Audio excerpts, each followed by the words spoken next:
Keris pusaka kuno yang terlihat indah ini sepertinya pernah dipakai sebagai senjata perang.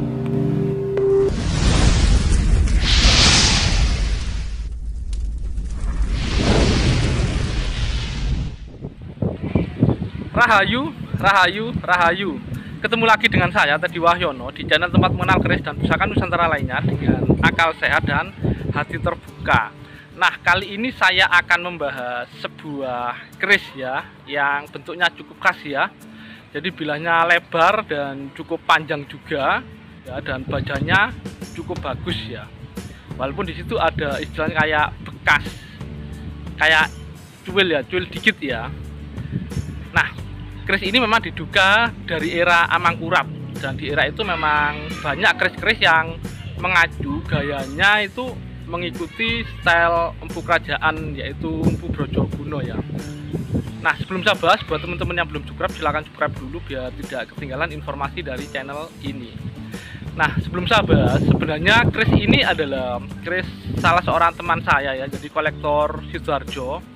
Jadi beliau sempat nanya gitu, mengira jadi kerisnya ini keris jelek karena ada bagian tepi yang nggak utuh, jadi seperti kayak bukan cuil sih, jadi seperti pernah diadu dengan senjata lain gitu ya. Nah, dia mengira itu memang istilahnya kurang bagus,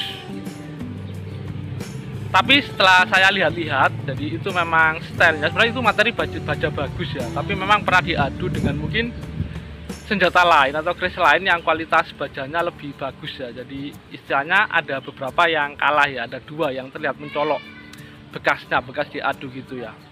Dan dari stylenya dan materi bahan pamor, terutama bajanya, ini memang sepertinya dari era Mataram Amangkurat ya. Kalau memang untuk era keris-keris era Mataram memang ada beberapa periode ya. Jadi teman-teman perkerisan itu membedakan, yang pertama dari era itu adalah Mataram Senopaten atau Mataram Islam awal, berikutnya Mataram era Sultan Agung, lalu Amangkurat ya, Amangkurat 1, 2 gitu ya. Setelah itu ada Kartosuro. Di era setelah Kartosuro itu era Nom-Noman atau era HBPB ya, setelah perjanjian Giyanti ya.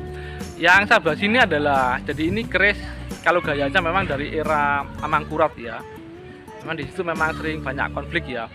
Dan keris sendiri sebenarnya itu adalah di era-era itu sudah dibuat sebagai pusaka. Jadi salah satu fungsi utamanya adalah pusaka. Di era Brojoguno kebetulan dia adalah salah satu empu dari Madura yang ditarik ke Mataram karena memang karyanya bagus. Nah, itu karya-karya empu Brojoguno itu istilahnya menjadi trendsetter ya. Jadi banyak yang dijadikan patokan oleh empu yang lain itu ya di era tersebut itu. Jadi memang keris-keris di era tersebut biasanya memang memiliki kualitas baja atau bajanya cukup banyak juga ya, dan bagus ya. Nah, untuk lebih detailnya, jadi bagaimana sih keris milik teman saya yang dari kolektor Sidoarjo ini. Nah, untuk lebih singkatnya ini mari kita simak sama-sama.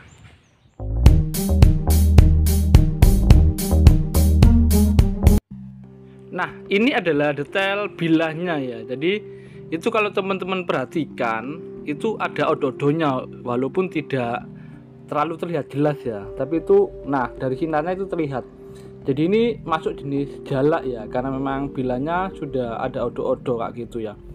Dan kalau teman-teman lihat materinya itu mulai pamornya sudah kayak benang ya, jadi sudah cukup bagus ya.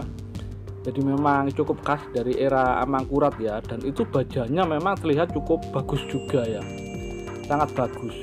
Dan materi bahan secara keseluruhan sangat bagus ya, dan garapnya pun juga istilahnya tegas, kayak tikel alisnya pun terlihat sangat tegas ya.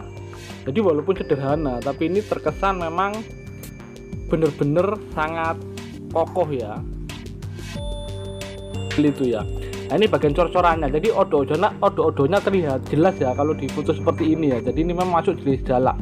Nah, ini bagian yang sepertinya pernah diadu ya dengan senjata lain ya, dan ini yang kalah istilahnya ya. Senjata lain sepertinya materinya jauh lebih bagus, dan memang yang utama dua.